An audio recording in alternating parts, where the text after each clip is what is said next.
Welcome to Minerva academy. आपण बघतोय प्रश्नसंच। आपण प्रश्नसंच बघतो पॉलिटीचे, ज्यामध्ये आपण प्रत्येक प्रश्नसंचमध्ये 10 प्रश्न बघतो। आज आपण बघणार आहे प्रश्नसंच क्रमांक 15 आणि जो आहे आपला सरनामा या टॉपिकवरती। आणि नेहमीप्रमाणे आपण 10 प्रश्न बघणार आणि त्याचं स्पष्टीकरण पण बघणार आहे।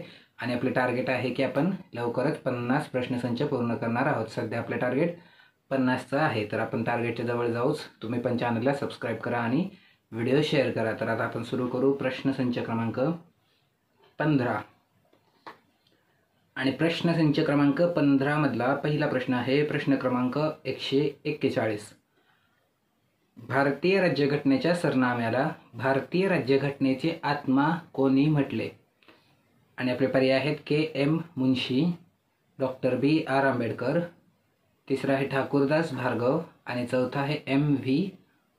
पायली। आता आपल्या सरनाम्यातला राज्यघटनेचा आत्मा असं कोणी म्हटलेलं आहे? तर याचं उत्तर आहे ठाकूरदास भार्गव। आणि हे झालं काय होतं, तर आपला जेव्हा सरनामा आपल्या संविधान सभेत मांडलेला आहे त्यानंतर त्याच्यावरती भाषण केलेलं आहे, त्यावरती दुरुस्त्या पण सुचवल्या होत्या। 6 मुख्य दुरुस्त्या सुचवल्या होत्या आणि त्यानंतर मग बऱ्याच आपल्या तेव्हाच्या सदस्यांनी भाषणं केलेली आहेत। त्यामध्ये ठाकूरदास भार्गव यांनी पण भाषण केलेले आहे आणि मग आपल्या राज्यघटनेला त्यांनी आत्मा म्हटलेलं आहे। तर हे ठाकूरदास भार्गव हे उत्तर आहे। तर सरनाम्याची जी प्रक्रिया आहे संविधान सभेमध्ये, सरनामा मांडल्यानंतर त्यावरती दुरुस्त्या आणि नंतर तो बहुमताने संमत, हे सगळं एकाच दिवशी झालेलं आहे। तर त्यामध्ये हे भाषणामध्ये ठाकूरदास भार्गव यांनी भारतीय राज्यघटनेचे आत्मा असं आपल्या सरनाम्याला म्हटलेलं आहे। त्यांनीच अजून ज्वेल असं म्हटलेलं आहे, JAWL। ज्वेल आपण काय म्हणूया की एक अमूल्य दागिना असं म्हणता येईल। तर हे पण त्यांनी म्हटलेलं आहे। तर हे आपलं झालं की 141चं उत्तर काय आहे, तर पंडित ठाकूरदास भार्गव। पंडित ठाकूरदास भार्गव यांनी आपल्या सरनाम्याला राज्यघटनेचा आत्मा असं म्हटलेलं आहे। त्याच्यानंतर बघू आता पुढचा प्रश्न, प्रश्न क्रमांक 142। प्रश्न क्रमांक 142 काय आहे, तर खालील विधाने लक्षात घ्या। अ विधान आहे पंडित ठाकूरदास भार्गव यांनी सरनामा हा राज्यघटनेचा आत्मा आहे असे म्हटले। दुसरा आहे बेरोबारी संघ खटल्यात सर्वोच्च न्यायालयाने म्हटले की सरनाम्यातून राज्यघटनेचा सर्वसाधारण हेतू दिसतो आणि म्हणून तो राज्यघटनेचा भाग आहे। तिसरं विधान आहे की केशवानंद भारती खटल्यात सर्वोच्च न्यायालयाने बेरोबारी संघ खटल्यात घेतलेला निर्णयच योग्य असल्याचे पुन्हा प्रतिपादन केले। आणि चौथा आहे 1976च्या 42व्या घटना दुरुस्ती अधिनियमाद्वारे सरनाम्यात समाजवादी, सार्वभौम आणि अखंडता या 3 शब्दांचा समावेश करण्यात आला। आणि आपल्याला पुढे काय सांगितलंय, तर वरीलपैकी कोणतंही विधान बरोबर आहे? आपल्याला काय शोधायचं आहे, बरोबर कोणतं आहे शोधायचं आहे। तर आता आपण बघू की कोणतं बरोबर आहे। पहिलं काय आहे, पंडित ठाकूरदास भार्गव यांनी सरनामा हा राज्यघटनेचे आत्मा आहे असे म्हटले। तर आता आपण वरच्याच प्रश्नात बघितलं की पंडित ठाकूरदास भार्गव यांनी सरनामा हा राज्यघटनेचा आत्मा आहे असं म्हटलेलं आहे, त्यामुळे हे विधान बरोबर आहे। आता दुसरं आहे की बेरोबारी संघ खटल्यात सर्वोच्च न्यायालयाने म्हटले की सरनाम्यातून राज्यघटनेचा सर्वसाधारण हेतू दिसतो आणि म्हणून तो राज्यघटनेचा भाग आहे। आता हे जे वाक्य आहे की सरनाम्यातून राज्यघटनेचा सर्वसाधारण हेतू दिसतो, हे वाक्य आपल्याला बेरोबारी संघाच्या वेळी म्हटलं की नाही हे जरी माहीत नसेल तरी आपल्याला हे माहीत असणं गरजेचं आहे की बेरोबारी खटल्याच्या वेळी सरनामा हा घटनेचा भाग नाही असा निर्णय दिला होता, त्यामुळे हे इथं भाग आहे हे वक्तव्य चुकीचं आहे। बेरोबारी एकच अभ्यासाच्या दृष्टीने मोठा खटला आहे ज्यामध्ये सरनामा हा घटनेचा भाग नाही असं सांगितलेलं आहे, त्यामुळे हे विधान चुकीचं आहे। आता आपण तिसरं बघू की केशवानंद भारती खटल्यात सर्वोच्च न्यायालयाने बेरोबारी संघ खटल्यात घेतलेलाच निर्णय योग्य असल्याचे पुन्हा प्रतिपादन केले। तर आता यांचं म्हणणं हे आहे की बेरोबारी संघ खटल्यात जो निर्णय घेतला होता त्याचे पुन्हा प्रतिपादन केलेले आहे केशवानंद भारती खटल्याच्या वेळी। तर हे पण चुकीचं आहे। केशवानंद भारती खटल्यामध्ये सरनामा घटनेचा भाग आहे असं सांगितलं होतं, म्हणजे बेरोबारीमध्ये आणि केशवानंद भारती खटल्यामध्ये परस्पर विरोधी भूमिका घेतलेली आहे सर्वोच्च न्यायालयाने, पुन्हा प्रतिपादन नाही आहे। बेरोबारी खटल्याच्या वेळी सांगितलं सरनामा घटनेचा भाग नाही आणि केशवानंद भारतीच्या खटल्यात सांगितलं घटनेचा भाग आहे, त्यामुळे हे पुन्हा प्रतिपादन झालेलं आहे का, तर नाही, त्यामुळे हे चुकीचं आहे। आणि आता चौथं काय आहे, तर 1976च्या घटना दुरुस्ती अधिनियमाद्वारे सरनाम्यात समाजवादी, सार्वभौम आणि अखंडता या 3 शब्दांचा समावेश करण्यात आला. आता इथं 1976 साल, 42वी घटना दुरुस्ती आणि सरनाम्यामध्ये 3 शब्द दिलेले आहेत. आता इथं चुकीचं काय काय असू शकतं असेल तर हे साल चुकीचं असू शकतं, घटना दुरुस्ती क्रमांक चुकीचा असू शकतो किंवा हे 3 शब्द चुकीचे असू शकतात. तर आता आपण बघू की यामध्ये आपल्याला चुकीचं काय सापडतंय का. तर आता 1976 साली 42वी घटना दुरुस्ती हे बरोबर आहे की 1976 साली झाली होती आणि 42वी घटना दुरुस्ती झाली होती, ज्यामध्ये सरनाम्यात दुरुस्ती झाली होती. आणि सरनाम्यात हे 3 शब्द त्यांनी दिलेले आहेत की समाजवादी, सार्वभौम आणि अखंडता या 3 शब्दांचा समावेश केलेला होता. तर आता हे 3 शब्द बरोबर आहेत का. तर समाजवादी शब्द बरोबर आहे. सार्वभौम शब्द बरोबर आहे का. तर सार्वभौम हा शब्द मूळ सरनाम्यात पण होताच, त्यामुळे इथं धर्मनिरपेक्ष असायला पाहिजे होतं. धर्मनिरपेक्ष शब्द हा सरनाम्यामध्ये 42व्या घटना दुरुस्तीने टाकलेला आहे. अखंडता, आता आपण एकात्मता म्हणतो किंवा अखंडता, तर हे पण बरोबरच आहे, पण धर्मनिरपेक्ष पाहिजे होतं, म्हणजे हे पण चुकीचं आहे. आता आपल्याला काय पाहिजे आहे, वरीलपैकी कोणते विधान बरोबर आहे. तर आपल्याला कुठलं बरोबर सापडलेलं आहे, तर फक्त पहिलं विधान बरोबर सापडलेलं आहे, फक्त अ बरोबर सापडलेलं आहे आपल्याला. त्यामुळे आपलं उत्तर काय येईल, पर्याय क्रमांक 1 हे आपलं उत्तर येईल. हा झाला प्रश्न क्रमांक 142. आता बघू पुढचा प्रश्न, प्रश्न क्रमांक 143. प्रश्न क्रमांक 143 काय आहे, तर भारतीय राज्यघटनेच्या सरनाम्याविषयी खालील विधाने विचारात घ्या. आणि आपल्याला विधान आहे पहिलं, सरनामा हा राज्यघटनेला जे प्रस्थापित आणि प्रचारित करावयाचे आहे ते उद्दिष्टे कथन करतो आणि त्यामधील भाषा जिथे संदिग्ध असल्याचे आढळते तेथे घटनेचा वैधानिक अर्थ निरूपण करण्यास सहाय्य करतो. आणि दुसरं आहे, संविधान सभेने ज्याप्रमाणे संविधानाच्या इतर भागास कायदेशीर मान्यता दिली आहे तशी ती सरनाम्यास दिलेली नाही. आणि पर्याय उत्तर काय आहे, तर फक्त अ बरोबर, विधान ब बरोबर, दोन्ही बरोबर आणि दोन्ही चुकीचे हे आपल्याला पर्याय दिलेले आहेत. आता आपण बघू की आपल्याला काय बघायचं आहे, तर बरोबर कुठलं आहे ते आपण बघू. तर आता पहिलं विधान जे आहे, सरनामा हा राज्यघटनेला जे प्रस्थापित आणि प्रचारित करावयाचे आहे ती उद्दिष्टे कथन करतो आणि त्यामधील भाषा जिथे संदिग्ध असल्याचे आढळते तेथे घटनेचा वैधानिक अर्थ निरूपण करण्यास सहाय्य करतो. आता यातले शब्द जे आहेत जे जरा थोडेसे नेहमीच्या वापरातले नाही, त्यामुळे हे जरा थोडंसं वेगळं वाटेल की घटनेला जे प्रस्थापित आणि प्रचारित करावयाचे आहे, आपण करावयाचे नाही करायचे असं सरळ म्हणतो, त्याचे उद्दिष्टे कथन करतो. आणि हे निरूपण हा शब्द पण आपल्याला नेहमीच्या वापरात नाही. पण आता आपण वाक्याचा साधा सोपा अर्थ लावायला घेतला तर सरनामा हा घटनेला जे प्रस्थापित आणि प्रचारित करायचे आहे त्याची उद्दिष्टे कथन करतो. तर काय प्रस्थापित करायचं आहे याचे उद्दिष्ट करतो का आपल्या सरनामा, तर हो तेच तर करतो आपल्या सरनामा, की आपल्याला नेमका भारत कसा स्थापन करायचा आहे, तर त्याचीच उद्दिष्टे आपल्या सरनाम्याने सांगितलेली आहेत. त्यामुळे हे बरोबर आहे. आणि त्यामधील भाषा जिथे संदिग्ध असल्याचे आढळते म्हणजे आपल्या घटनेतील भाषा, तेथे घटनेचा वैधानिक अर्थ निरूपण करण्यास म्हणजे वैधानिक अर्थ लावण्यास सोप्या भाषेत सहाय्य करतो. तर हे पण बरोबर आहे, कारण जेव्हा समजा असं काही संदिग्ध आलेलं आहे तर तेव्हा सरनाम्याला जोडून अर्थ लावण्याचा प्रयत्न केलेला आहे. त्यामुळे हे पण बरोबर आहे की सरनाम्यातून आपल्या घटनेचं तत्त्वज्ञान असं दिसतं. आणि तत्त्वज्ञान काय आहे की अपेक्षित नेमकं काय आहे हे जर बघितलं तर अर्थ लावण्यास सोपा जातो. म्हणजे सर्वोच्च न्यायालयातला घटनेचा अर्थ लावण्याची जबाबदारी आहे. घटनेचा अर्थ लावायचा म्हणजे काय, तर जर समजा एखादा कायदा आला तर त्यामध्ये नेमकं संविधानाला काय अपेक्षित आहे हे बघायचं असतं. पण मग ते बघण्यासाठी कधी कधी असं होतं की एखादी भाषा आहे कायद्याची तर ती जरा थोडीशी संदिग्ध होते, म्हणजे मूलभूत अधिकारांची भाषा पण कधी कधी संदिग्ध होते. तर अशा वेळी मग त्याचा अर्थ लावण्यासाठी नेमकं अपेक्षित काय असं बघितलं जातं आणि ते अपेक्षित काय हे बघण्यासाठी मग सरनाम्याचा वापर पण केला जातो. त्यामुळे हे बरोबर आहे की भाषा जर संदिग्ध असेल तर त्यावेळी सरनाम्याचा आधार घेतला जातो. आता हे बरोबर आहे. दुसरं काय आहे, तर संविधान सभेने ज्याप्रमाणे राज्यघटनेच्या इतर भागास कायदेशीर मान्यता दिली आहे तशी ती सरनाम्यास दिलेली नाही.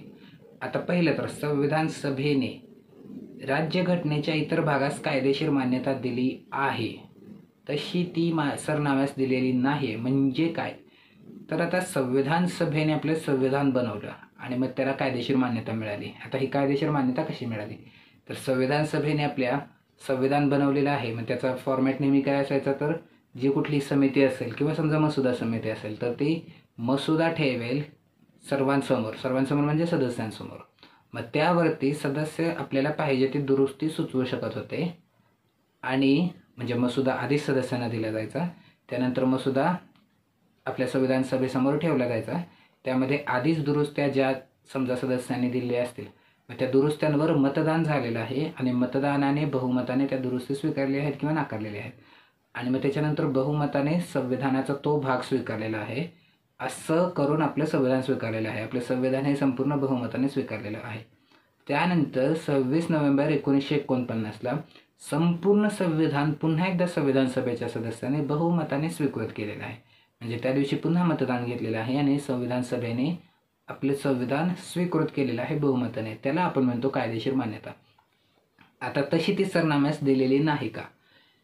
तर दिलेली आहे, कारण संविधान सभेने सरनामा बनवला. मसुदा समितीने आपले संविधान बनवण्यामध्ये एवढी मोठी भूमिका घेतलेली आहे, तर मसुदा समितीनेच आपला सरनामा पण बनवलेला आहे. म्हणजे संविधान ज्यांनी बनवलं सरनामा पण त्यांनीच बनवला.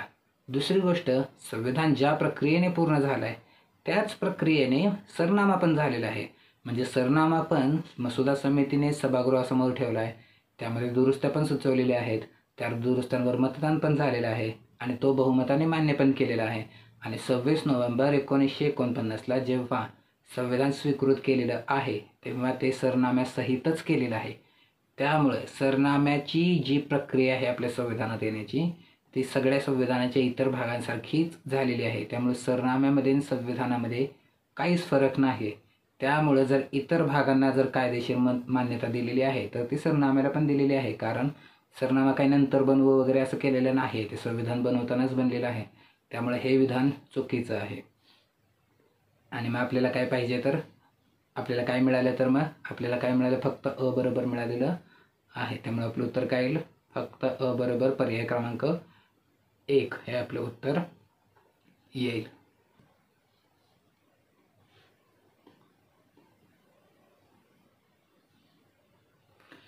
त्यानंतर पुढचा प्रश्न आहे प्रश्न क्रमांक 144.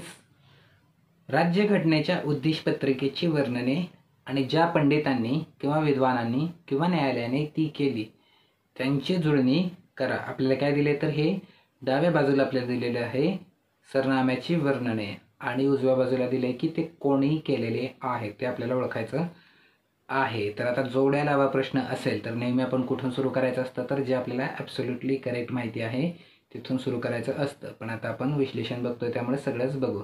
तर आता पहिलं जे आहे घटनाकर्त्यांचे मन ओळखण्याची किल्ली. तर हे घटनाकर्त्यांचे मन ओळखण्याची किल्ली हे जे आहे हे आपल्या संविधानामध्ये म्हटलं गेलेलं होतं. हे बेरोबारी खटल्याच्या वेळी म्हटलं गेलेलं होतं. आता बेरोबारी खटल्याच्या वेळी असं जरी म्हटलेलं असेल की घटनाकर्त्यांचे मन ओळखण्याची किल्ली आहे, तर ते म्हणताना पण सरनामा हा घटनेचा भाग नाही असाच निर्णय दिला होता. म्हणजे सरनामा हा घटनेचा भाग नाही, मग सरनामा काय आहे तर घटनाकर्त्यांचे मन ओळखण्याची किल्ली आहे असा निर्णय दिला होता. असं वक्तव्य केलं होतं बेरोबारी खटल्याच्या वेळी न्यायालयाने. त्यामुळं घटनाकर्त्यांचे मन ओळखण्याची किल्ली हे बेरोबारी खटल्याच्या वेळी केलेलं आहे. त्यानंतर आता दुसरं काय आहे राज्यघटनेचा सर्वात मौल्यवान भाग. राज्यघटनेचा सर्वात मौल्यवान भाग हे कोणी म्हटलेलं आहे तर हे म्हटलेलं आहे पंडित ठाकूरदास भार्गव यांनी म्हटलेलं आहे. पंडित ठाकूरदास भार्गव यांनी अजून काय म्हटलेलं आहे तर आपण बघितलं की त्यांनी म्हटलेलं आहे घटनेचा आत्मा. त्यानंतर अजून काय म्हटलेलं आहे त्यांनी ज्वेल म्हटलेलं आहे, JWEL. म्हणजे आपण घटनेचा मौल्यवान दागिना वगैरे असा त्याचा अर्थ करू शकतो. तर राज्यघटनेचा सर्वात मौल्यवान भाग असं कोण म्हटलेलं आहे पंडित ठाकूरदास भार्गव. त्यानंतर आता राजकीय कुंडली हे कोण म्हटलेलं आहे तर हे म्हटलेलं आहे KM मुन्शी. हे एक महत्त्वाचे सदस्य होते आणि हे मसुदा समितीचे पण सदस्य होते. तर KM मुन्शी यांनी राज्यघटनेची कुंडली याला होरोस्कोप असं म्हटलेलं होतं त्याने. आता कुंडलीवर कोणाचा विश्वास असेल तर त्यांचा असेल, पण त्यांनी तसं म्हटलेलं आहे. आपली संविधान सभा मात्र वैज्ञानिक दृष्टिकोन असलेली होतीच. आणि त्यानंतर आता चौथा आहे अत्यंत महत्त्वपूर्ण भाग. असं कोण म्हटलेलं आहे तर आपले सरन्यायाधीश जे होते सिक्री त्यांनी म्हटलेलं आहे. तर त्यांनी म्हटलेलं आहे अत्यंत महत्त्वपूर्ण भाग. मौल्यवान भाग हे ठाकूरदास भार्गव यांनी म्हटलेलं आहे आणि अत्यंत महत्त्वपूर्ण भाग हे आपले सरन्यायाधीश होते सिक्री त्यांनी म्हटलेलं आहे. तर हे आपल्या जोड्या जुळवून झालेल्या आहेत. आता आपण बघू की आपलं उत्तर काय आपण काढलेलं आहे. तर आपलं उत्तर आता आलेलं आहे ते म्हणजे अ साठी आपलं उत्तर आलेलं आहे. घटनाकर्त्यांचे मन ओळखण्याची किल्ली हे बेरुबारी खटल्याच्या वेळी म्हटलं होतं. त्यामुळे अ साठी आपलं उत्तर आलेलं आहे 4. अ साठी 4 आपलं फक्त पर्याय क्रमांक 1 आहे. आपण जर अजून 1-2 पर्याय कन्फर्म करू. राज्यघटनेचा सर्वात मौल्यवान भाग आहे पंडित ठाकूरदास बारगो यांनी म्हटलेलं आहे. तर ब साठी हे 1 आलेलं आहे म्हणजे आपलं पर्याय क्रमांक 1 बरोबर आहे. हे झालं आपलं उत्तर. राजकीय कुंडली कोण म्हटलं होतं? के.एम. मुन्शी मसुदा समितीचे सदस्य होते. आणि चौथा अत्यंत महत्त्वपूर्ण भाग हे कोण म्हटलेलं आहे? आपले सरन्यायाधीश सिक्री. तर हे आपलं उत्तर आलं पर्याय क्रमांक 1. आणि हा झाला प्रश्न क्रमांक 144. आपण बघू आता प्रश्न क्रमांक 145. प्रश्न क्रमांक 145 काय आहे तर उद्देश पत्रिकेची खालील वर्णने आणि विद्वान यांची जुळणी करा. आता याच्या आधीचा जो बघितला होता तसाच हा प्रश्न आहे. तर आता एका बाजूला आपल्याला दिलेली आहेत राज्यघटने सरनाम्याची वर्णने आणि दुसऱ्या बाजूला ते कोणी केले. आता यामध्ये पहिलं काय आहे? राजकीय कुंडली. राजकीय कुंडली याला हॉरोस्कोप असं म्हटलं होतं. हॉरोस्कोप हे कुंडली. आता कुंडलीवर विश्वास असेल तर असेल. ते कोणी म्हटलेलं आहे तर हे म्हटलेलं आहे के.एम. मुन्शी यांनी हे म्हटलेलं आहे. तर हे आपलं पर्याय क्रमांक 3 ची जोडी लागलेली आहे आपल्याला. दुसरं काय आहे तर कल्याणकारी राज्याची अचंबित करणारी तत्वे. हे कल्याणकारी राज्याची अचंबित करणारी तत्वे हे कोण म्हटलेलं आहे तर हे म्हटलेलं आहे आचार्य कृपलानी यांनी म्हटलेलं आहे. तर आपल्याला ही पर्याय क्रमांक नाही ब साठी जोडी लागलेली आहे आपल्याला 4. त्यानंतर आता तिसरं काय आहे तर उत्कृष्ट गद्य काव्य. उत्कृष्ट गद्य काव्य असं कोण म्हटलेलं आहे तर असं म्हटलेलं आहे पंडित ठाकूरदास भार्गव यांनी. पंडित ठाकूरदास भार्गव यांनी बरंच काय म्हटलेलं आहे. पहिलं तर आपण बघितलं की घटनेचा आत्मा त्यांनी म्हटलेला आहे. त्याच्यानंतर सर्वात मौल्यवान भाग त्यांनी म्हटलेला आहे. त्याच्यानंतर हे उत्कृष्ट गद्य काव्य आत्ता आपण बघितलं आणि ज्वेल पण म्हटलेलं आहे त्यांनी मौल्यवान दागिना. तर हे उत्कृष्ट गद्य काव्य कोण म्हटलेलं आहे? पंडित ठाकूरदास भार्गव यांनी म्हटलेलं आहे. आणि चौथं राहिलं मग काय? अशा प्रकारचा एक सर्वोत्तम मसुदा आहे कोण म्हटलेला आहे? M.V. पायली यांनी म्हटलेलं आहे. तर हे आपण जोड्या लावलेले आहेत आणि आता आपण बघू की आपलं उत्तर काय येईल. अ साठी राजकीय कुंडलीसाठी आपली जोडी काय आली तर 3 आलेली आहे के.एम. मुन्शी. तर अ साठी 3 असलेली हे एकच आहे पर्याय क्रमांक 1. आपण अजून जरा कन्फर्म करू. ब साठी कल्याणकारी राज्याचे अचंबित करणारी तत्वे कोण आलेलं आहे? आचार्य कृपलानी. सो ब साठी 4 हे इथं ब साठी 4 आलेलं आहे. उत्कृष्ट गद्य काव्य पंडित ठाकूरदास भार्गव हे क साठी 1 आलेलं आहे. तर हे झालं आपलं उत्तर. मग पर्याय क्रमांक 1 हे आपलं उत्तर आलेलं आहे. हा झाला प्रश्न क्रमांक 145. आता बघू प्रश्न क्रमांक 146. प्रश्न क्रमांक 146 काय आहे तर खालील विधाने लक्षात घ्या. आपल्याला 3 विधानं दिलेली आहेत. पहिलं विधान काय आहे तर भारतीय संविधानाची उद्देशपत्रिका संविधानाचा भाग असून त्यामध्ये कलम 368 या कलमानुसार दुरुस्ती करता येते. दुसरं आहे भारतीय संविधानाची उद्देशपत्रिका संविधानाचा भाग नाही आणि त्यामध्ये दुरुस्ती करता येत नाही. तिसरं उद्देशपत्रिका हा संविधानाचा भाग आहे आणि त्यामध्ये संविधानाच्या मौलिक संरचनेला धक्का न लावता दुरुस्ती करता येते.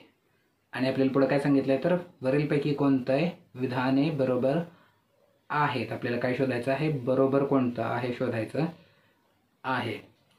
आता त्यामध्ये आता आपण बघू की पहिलं विधान काय आहे? भारतीय संविधानाची उद्देशपत्रिका संविधानाचा भाग असून त्यामध्ये कलम 368 नुसार दुरुस्ती करता येते. आता हा निर्णय आपल्या आलेला आहे की सर्वोच्च न्यायालयाचा की उद्देशपत्रिका किंवा सरनामा हा घटनेचा भाग आहे आणि घटना दुरुस्ती करता येते. त्यामुळेच आपल्याकडं 42व्या घटना दुरुस्तीने सरनाम्यामध्ये पण दुरुस्ती झालेली आहे. 3 नवीन शब्द टाकलेले आहेत. त्यामुळं सरनाम्यामध्ये दुरुस्ती करता येतेच, ती झालेली पण आहे. त्यामुळे हे विधान बरोबर आहे. आता दुसरं विधान की भारतीय संविधानाची उद्देशपत्रिका संविधानाचा भाग नाही आणि त्यामध्ये दुरुस्ती करता येत नाही. आता 1950-60च्या वेळी आपण जर परीक्षा देत असतो तर हे बरोबर आहे असं आपण लिहिलं असतं. कारण तेव्हाचा निर्णय हा होता की संविधानाची उद्देशपत्रिका हा घटनेचा भाग नव्हता. पण आता 50-60 सालाच्या वेळी असतो तर दिलं असतं. पण आता उद्देशपत्रिका संविधानाचा भाग आहे असा निर्णय दिलेला आहे. त्यामुळे दुरुस्ती करता येते. तर सरनामा हा संविधानाचा भाग पण आहे दुरुस्ती पण करता येते, हे पण बरोबर आहे. त्यामुळे हे विधान चुकीचं आहे. इथे लिहिले दुरुस्ती करता येत नाही तर चुकीचं आहे. संविधानाचा भाग नाही तर चुकीचं आहे.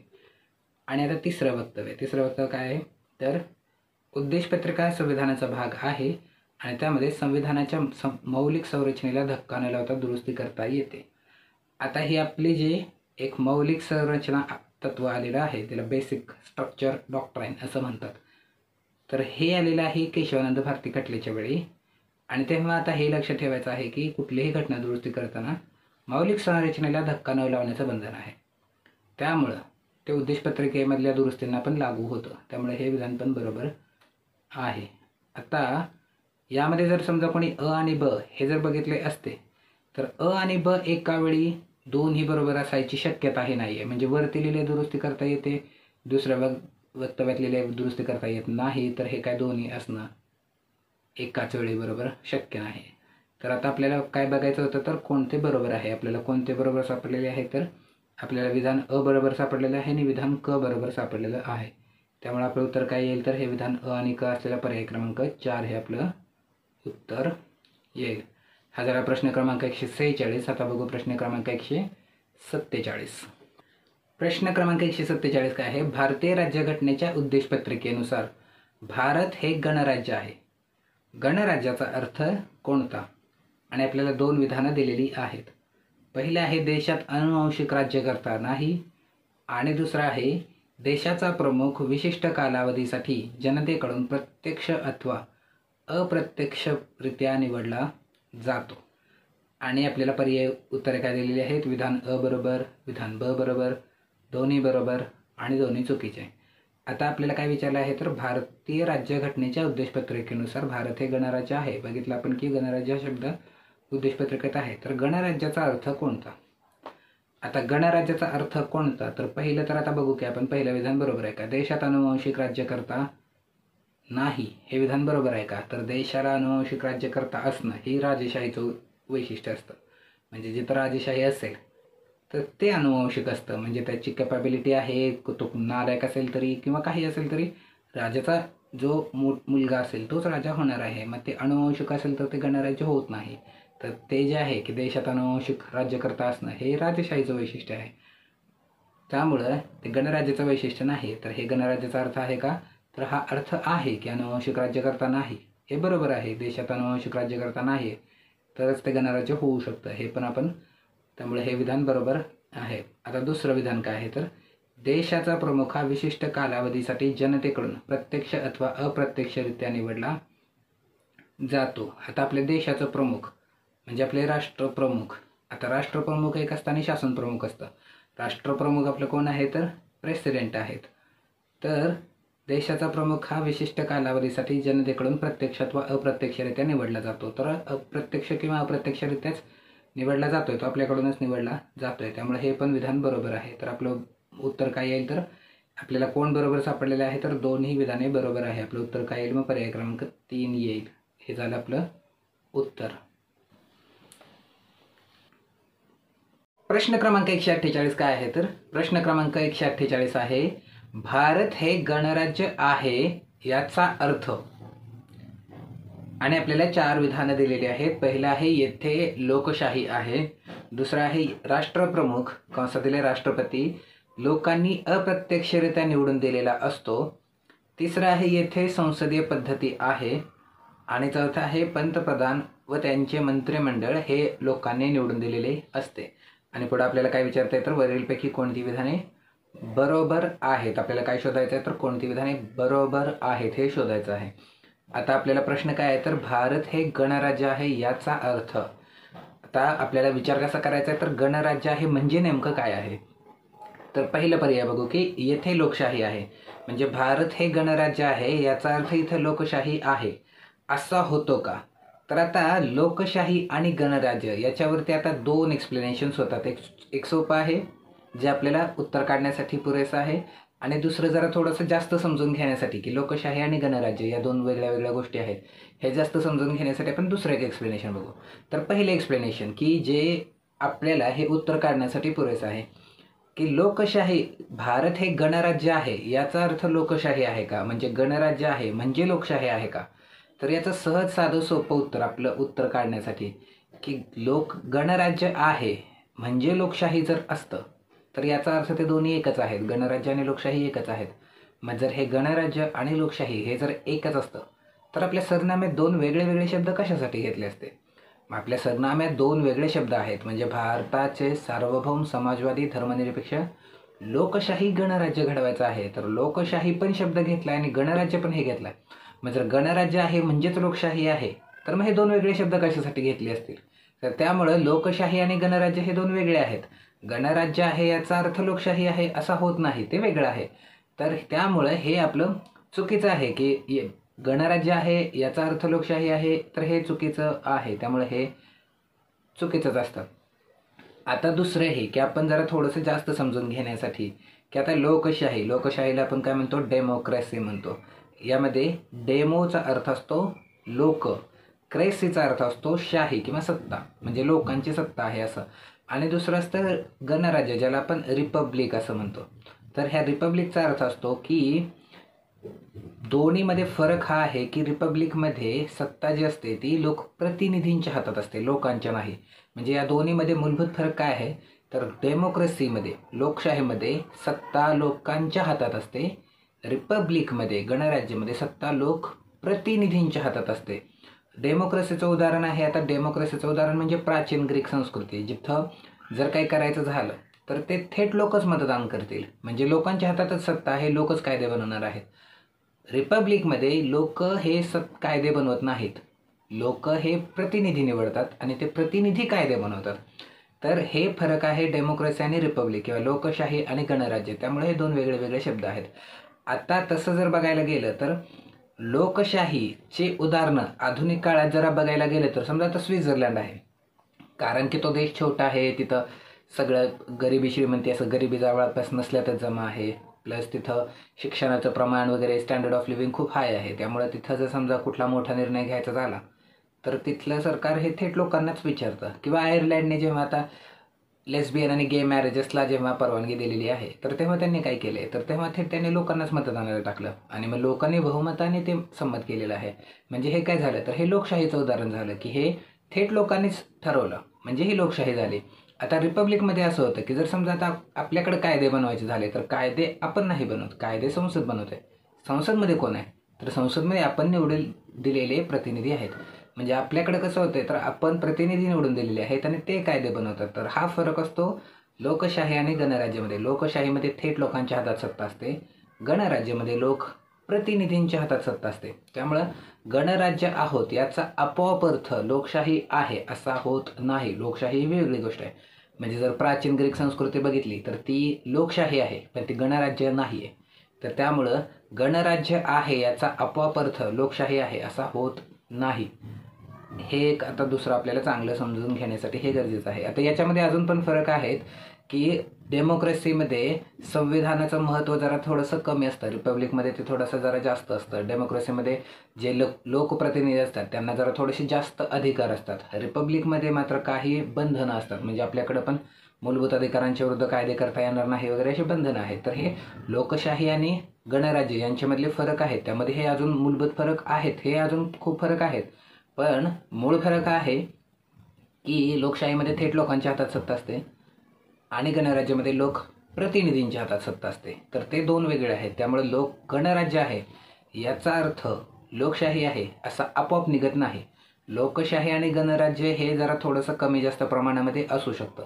म्हणजे आता सगळ्याच बाबतीत सगळेच निर्णय हे प्रत्येक वेळी लोकांकडे घेता येत नाहीत, प्रत्येक वेळी लोकांना विचारता येत नाही, कारण ते कठीण जातं. तर त्यामुळं प्रत्येक ठिकाणी असं लोकशाही आणि गणराज्य असं जरा थोडंसं कमी जास्त प्रमाणामध्ये होतं, पण गणराज्य आहे याचा आपोआप अर्थ लोकशाही आहे असा होत नाही. त्यामुळे हे येणार नाही आणि आपल्या सरनाम्यामध्ये त्यामुळेच हे दोन वेगळे वेगळे शब्द आलेले आहेत. म्हणजे लोकशाही पण शब्द आलेला आहे आणि गणराज्य पण शब्द आलेला आहे. तर हे दोन्ही एक नाही, आणि जर हे दोन्ही एकच असतं तर सरनाम्यामध्ये दोन वेगळे शब्द आले नसते. तर त्यामुळे हे चुकीचं आहे. गणराज्य आहे याचा अर्थ आपोआप लोकशाही आहे असा होत नाही. बऱ्याच वेळा लोकशाही असते पण गणराज्य नसतं. तर हे आपलं चुकीचं येईल. आता त्यानंतर राष्ट्रप्रमुख किंवा कंसात दिलेला राष्ट्रपती हे लोकांनी अप्रत्यक्षरित्या निवडून दिलेला असतो. आता इथं असतो जरी लिहिलेला असेल तरी आपण असतात असं वाचू, कारण या असतोचा अर्थ फक्त पुरुष असा होतोय आणि मग ते पुल्लिंगी होते. तर आता काही फक्त पुरुष असं काही नाही आहे, म्हणजे आपलं संविधान लागू होऊन बरेच वर्ष झालेली आहेत आणि त्यामुळे आता आपण तरी जरा थोडंसं हे असं फक्त पुरुषीवाले शब्द वापरायला नको आहे. म्हणजे आपले संविधान आपण शिकतोय तर आपण संविधान लागू पण करायचं असतं. तर त्यामध्ये आपले संविधान हे लिंगाच्या भेदावरती भेदभाव करण्यास मनाई करते. त्यामुळे आपण हे असतो किंवा हे पुल्लिंगी वगैरे करायला नको. आता इथं आपला नाईलाज आहे म्हणून आपण असं वाचू, पण हे आपण असतात असंच गृहीत धरू. हे त्यांनी असतो दिलं म्हणून काय लगेच आपण असतो म्हणायची गरज नाही. आपण तर जरा थोडेसे संविधान लागू करायच्या दृष्टीने पण बघू, म्हणजे फक्त अभ्यास नाही करायचा आपल्याला, पोपटपंची नाही करायचे, संविधान लागू पण करून घेऊ. तर राष्ट्रप्रमुख किंवा राष्ट्रपती हे लोकांनी अप्रत्यक्षरित्या निवडून दिलेले असतात असं आपण वाचू. हे तर लोकांनी अप्रत्यक्षरित्या निवडून दिलेले आहेत का, तर आता दोन गोष्टी आहेत. हे तर राष्ट्रप्रमुख एक आहे आणि दुसरं असते शासनप्रमुख. आपले राष्ट्रप्रमुख कोण आहेत? प्रेसिडेंट आहेत, राष्ट्रपती आहेत. तर हे अप्रत्यक्षरित्याच निवडून दिलेले आहेत. आपण काय प्रत्यक्ष राष्ट्रपतींच्या निवडणुकीत मतदान करत नाही. आपण ज्यांना निवडून दिलेलं आहे ते मतदान करतात, त्यामुळे आपण अप्रत्यक्ष मतदान करतो असा त्याचा अर्थ निघतो. तर हे बरोबर आहे की राष्ट्रप्रमुख किंवा राष्ट्रपती हे अप्रत्यक्षरित्या निवडून दिलेले असतात, हे बरोबर आहे. आता तिसरं विधान बघू आपण की येथे संसदीय पद्धती आहे. आता आपल्याला प्रश्न आपला हे इथं भारत हे गणराज्य आहे याचा अर्थ विचारलेला आहे. कुठली विधाने बरोबर आहेत, कुठली विधाने चुकीची आहेत हे नाही विचारले आपल्याला. कुठली बरोबर आहे आणि कुठली चुकीचं आहे हे नाही बघायचं आहे आपल्याला. काय बघायचं आहे? गणराज्य आहे याचा अर्थ बघायचा आहे. आता संसदीय पद्धत आहे हे बरोबर आहे, भारतात संसदीय पद्धत आहे, पण ते गणराज्याचा अर्थ आहे का? तर गणराज्य आहे म्हणजे संसदीय पद्धत आहे का? तर गणराज्य जरी समजा असेल तर आता संसदीय पद्धत आहे, दुसरी कुठली असते? अध्यक्ष असते. मग गणराज्य असेल म्हणजे संसदीयच असेल, गणराज्य असेल म्हणजे अध्यक्ष असणारच नाही. हे विधान बरोबर होईल का? तर हे विधान बरोबर होणार नाही. म्हणजे जर समजा आता गणराज्य असेल आणि अध्यक्ष लोकशाही असेल तर ही चालू शकतं. म्हणजे जर समजा आपण आता संसदीय लोकशाही आहोत, म्हणजे फक्त वाक्याच्या नजरेने जर बघितलं तर हे बरोबर येईल की आपण संसदीय लोकशाही आहोत. पण आपण गणराज्य आहे म्हणून आपण संसदीय आहे का? म्हणजे जर समजा आपण संसदीय लोकशाही नसतो, आपण जर अध्यक्षीय लोकशाही असतो तरीही आपण गणराज्य असतो. म्हणजे गणराज्य असण्यासाठी संसदीय असण्याची अट नाही. गणराज्य आहे याचा अर्थ संसदीय आहे. मग जर अध्यक्ष असतो आपण तरीही गणराज्य असतोच. म्हणजे गणराज्य आहेचा आपोआप अर्थ आपण संसदीय आहेत असा निघत नाही. गणराज्य आहे तर गणराज्य आहे ठीक आहे, पण संसदीय आहे का अध्यक्षीय आहे हे त्यातून स्पष्ट होत नाही. म्हणजे गणराज्य आहेचा अर्थ संसदीय आहे का अध्यक्षीय आहे हे स्पष्ट करत नाही. त्यामुळे गणराज्य आहे याचा अर्थ संसदीय आहे हे पण पुरेसं नाही. संसदीय आहे पण गणराज्य आहे म्हणून संसदीय आहे का? तर नाही. संसदीय यासाठी आहेत की आपल्या तरतुदी तशा आहेत. गणराज्य आहेत तर गणराज्यच आहेत. गणराज्य आहे म्हणून संसदीय आहे असं होत नाही. गणराज्य असेल तर अध्यक्ष असू शकतं. म्हणजे अमेरिका पण गणराज्य आहे पण ते अध्यक्षीय आहे. म्हणजे गणराज्य असेल म्हणजे आपोआप संसदीय होईल असं नाही. त्यामुळे हे पण चुकीचं आहे. जसं आपण गणराज्य आहे पर्याय क्रमांक च्या बाबतीत आपण काय केलं? गणराज्य आहे म्हणून लोकशाही आहे का? तर नाही. मग तसं गणराज्य आहे म्हणून संसदीय आहे का? तर नाही. संसदीय आहोत आपण लोकशाही पण आहोत, पण आपण गणराज्य आहे म्हणून लोकशाही नाही आहे आणि गणराज्य आहे म्हणून संसदीय नाही. तर हे पण विधान चुकीचं येईल. आणि त्यानंतर आता चौथा ड काय आहे? पंतप्रधान व त्याचे मंत्रिमंडळ हे लोकांनी निवडून दिलेले असते. तर आता पंतप्रधान आणि त्यांचे मंत्रिमंडळ हे लोकांनी निवडून दिलेले आहे का? म्हणजे पंतप्रधानांना आणि त्यांच्या मंत्रिमंडळांना आपण निवडून दिलेलं आहे का? आपण मतदान केलेलं आहे का? आपण पंतप्रधान निवडलेले आहे का? तर आपण पंतप्रधान निवडत नाही आणि आपण मंत्रिमंडळ पण निवडत नाही. तर आपण काय निवडतो? तर लोकसभेच्या निवडणुका होतात तेव्हा आपण लोकसभेचे सदस्य निवडतो. म्हणजे आपण संसदेचे सदस्य निवडतो. आपण लोकसभेचे सदस्य निवडतो आणि ते त्यांच्यातून एकाचे पंतप्रधान म्हणून नियुक्ती करतात जे बहुमताने होतील. तर आपण निवडतो तर ते आपण पंतप्रधान निवडत नाही. आपण निवडतो संसदेचे सदस्य, म्हणजे आपण लोकसभेचे सदस्य निवडून देतो. त्यामुळे पंतप्रधान आणि त्यांचे मंत्रिमंडळ हे लोकांनी निवडून दिलेले असते. हे चुकीचं आहे. आपण पंतप्रधान निवडून देत नाही, आपण लोकसभेचे सदस्य निवडून देते, ते त्यांच्यापैकी एकाची निवड करतात. त्यामुळे हे पण विधान चुकीचं आहे. आता गणराज्य आहे याचा अर्थ मग आपला काय आला? तर राष्ट्रप्रमुख किंवा राष्ट्रपती हे लोकांनी अप्रत्यक्षरित्या निवडून दिलेले असतात. हे आपलं बरोबर आलं. त्यामुळे उत्तर काय येईल तर आपलं फक्त ब असलेलं उत्तर बरोबर येईल. आता यामध्ये आपला महत्त्वाची गोष्ट कुठली समजायची होती आपल्याला, तर लोकशाही आणि गणराज्य यातील फरक. लोकशाही आणि गणराज्यामध्ये भरपूर फरक आहेत, पण मुख्य फरक आपल्याला हा लक्षात ठेवायचा आहे की लोकशाहीमध्ये थेट लोकांच्या हातातच अधिकार आणि सत्ता असते. गणराज्यामध्ये लोकांनी निवडून दिलेल्या प्रतिनिधींच्या हातात अधिकार आणि सत्ता असते. तर हे मुख्य फरक आहे. आता हा झाला आपला प्रश्न क्रमांक 148. आता आपण बघू प्रश्न क्रमांक 149. प्रश्न क्रमांक 149 काय आहे तर भारत एक गणराज्य आहे याचा अर्थ. आता भारत एक गणराज्य आहे आणि गणराज्याचं व्याख्या किंवा गणराज्य म्हणजे काय नेमकं विचारणार हा तिसरा प्रश्न आहे.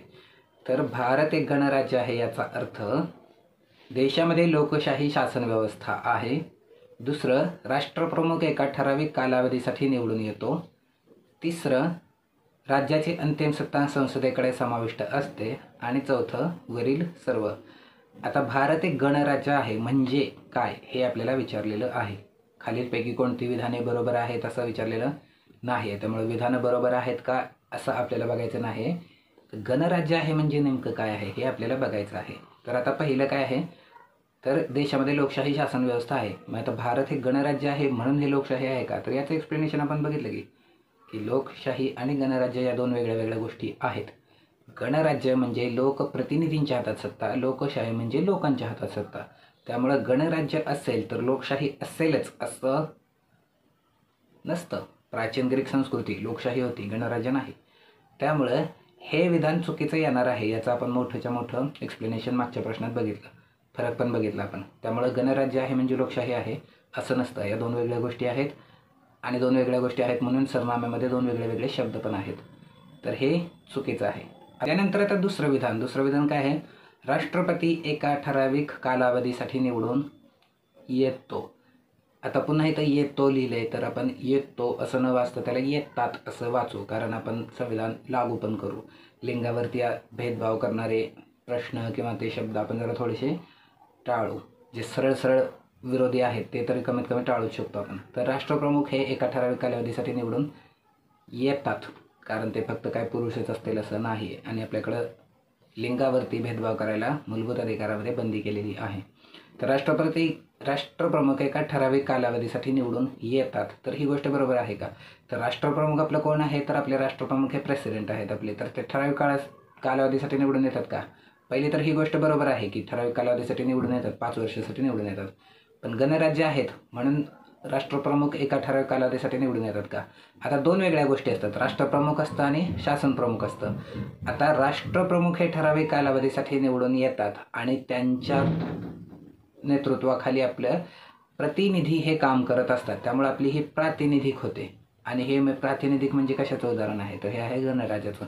त्यामुळे हे विधान बरोबर आहे की राष्ट्रप्रमुख एका ठराविक कालावधीसाठी निवडून येतो, गणराज्याचं हे वैशिष्ट्य असतं. आता आपण बघू की दुसरं आपल्याला बरोबर सापडलेलं आहे, पण आता आपण बघू की तिसरं काय आहे, राज्याची अंतिम सत्ता संसदेकडे समाविष्ट असते. तर राज्याची संपूर्ण सत्ता ही जर अंतिम सत्ता संसदेकडे समाविष्ट असते, हे गणराज्याचं वैशिष्ट्य आहे का, तर आपण बघितलं की गणराज्य हे अध्यक्षीय लोकशाही पण असू शकते आणि अध्यक्षीय लोकशाहीमध्ये अंतिम सत्ता ही संसदेकडे नसते. त्यामुळं गणराज्य असेल आणि अध्यक्षीय लोकशाही असेल तर अशा परिस्थितीमध्ये अंतिम सत्ता ही संसदेकडे नसते. म्हणजे गणराज्य असूनही अंतिम सत्ता संसदेकडे नसते. त्यामुळं गणराज्य आहे याचा अर्थ अंतिम सत्ता संसदेकडे असेलच असं नाही. त्यामुळे हे पण येणार नाही आहे. आणि आता पर्याय क्रमांक 1 आणि 3 आला नाही आहे, त्यामुळे वरील सर्व पण येणार नाही. मग आपलं उत्तर काय मिळालेलं आहे तर आपल्याला राष्ट्रप्रमुख एका ठराविक कालावधीसाठी निवडून येतो हे आपल्याला मिळालेलं आहे. तर हे आपलं झालं उत्तर. पर्याय क्रमांक 2 आपलं उत्तर झालेलं आहे. गणराज्य आहे याचा अर्थ हे राष्ट्रप्रमुख एका ठराविक कालावधीसाठी निवडून येतो. तर आपल्याला गणराज्य आणि लोकशाही यातला फरक मात्र आपल्याला समजला असला पाहिजे. पहिले तर ह्या दोन गोष्टी वेगळ्या आहेत आणि म्हणूनच आपल्या सरनाम्यामध्ये दोन वेगळे शब्द आहेत हे आपल्याला समजलं पाहिजे. आणि हा झाला आता आपला प्रश्न क्रमांक 149. आता बघू या प्रश्नसंचातला शेवटचा प्रश्न क्रमांक 150. आणि त्यानंतर आता आपण बघू प्रश्न क्रमांक 150 या प्रश्नसंचातला शेवटचा प्रश्न. भारतीय संविधानाने नागरिकांना आर्थिक न्यायाची खात्री कशाद्वारे दिली आहे? आणि आपले पर्याय आहेत उद्देशपत्रिका, मूलभूत अधिकार, मूलभूत कर्तव्य आणि राज्य धोरणाची मार्गदर्शक तत्वे. आता आपल्याला जर सरनामा पाठ असेल तर याचं एक उत्तर आपल्याला उद्देशपत्रिका किंवा सरनामा हे येईल हे आपल्याला कशावरून माहीत असेल तर आपला प्रश्नसंच सरनाम्याचा आहे, त्यामुळे उत्तर सरनामाच येईल. हे एक लॉजिक लागतंच आहे. पण हे लॉजिक जर समजा तर तुम्ही लावलं असेल तर ही चांगलीच गोष्ट आहे, कारण आता लॉजिक डेव्हलप करणं ही एक गोष्ट आहे, त्यासाठी ते डेव्हलप झालं पाहिजे. मग हे लॉजिक पण लागलंच पाहिजे. म्हणजे लॉजिक काय फक्त प्रश्नांच्या बाबतीत होतं असं नाही, तर सगळ्याच बाबतीत व्हायला पाहिजे असतं. तर ते की प्रश्नसंच जर सरनाम्याचं असेल तर उत्तर सरनामाचं असेल, जर उत्तर सरनामा नसतं तर हा इथं घेतला नसता. हे जरा लॉजिक लागलं पाहिजे आता. तर हे पण गरजेचं आहे. म्हणजे हे काय लॉजिक लागणं वाईट नाही आहे, उलट ही चांगलीच गोष्ट आहे. म्हणजे लॉजिक तयार होत आहे आपलं. तर याचं उत्तर काय आहे तर आर्थिक न्यायाची खात्री हे उद्देशपत्रिकाद्वारे किंवा सरनाम्यामध्ये दिलेली आहे. आणि याचा पुरावा काय तर आपल्याकडं न्यायामध्ये आपल्याला 3 न्यायाची खात्री दिलेली आहे. म्हणजे आपल्याला जसं न्याय, त्यानंतर स्वातंत्र्य, समानता आणि बंधुता याची खात्री दिलेली आहे. तर न्यायामध्ये आपल्याला एकूण 3 न्यायांची खात्री दिलेली आहे आणि ती आहे सामाजिक न्याय, त्यानंतर आर्थिक न्याय आणि राजकीय न्याय. तर ह्या 3 न्यायांची खात्री आपल्याला सरनाम्याने दिलेली आहे. त्यामुळं इथं आर्थिक न्यायाची खात्री हा प्रश्न आहे तर ती आपल्याला सरनाम्याने किंवा उद्देशपत्रिकेने दिलेली आहे. याच्या जागी समजा सामाजिक न्यायाची किंवा राजकीय न्यायाची पण जरी प्रश्न आले असतं तरी आपलं उत्तर हेच राहिलं असतं, कारण आपल्याला एकूण 3 न्यायाची खात्री दिलेली आहे. तर आपले उत्तर आहे उद्देशपत्रिकेने आपल्याला आर्थिक न्यायाची खात्री दिलेली आहे. उद्देशपत्रिकेमध्ये सरळ सरळ सामाजिक, आर्थिक आणि राजकीय न्याय याविषयी वक्तव्य आहे आणि त्याची हमी दिलेली आहे. हमी म्हणजेच खात्री. तर हे आपलं उत्तर झालं पर्याय क्रमांक 1 आणि हा झाला प्रश्न क्रमांक 150 आणि इथं आपला प्रश्नसंच संपला.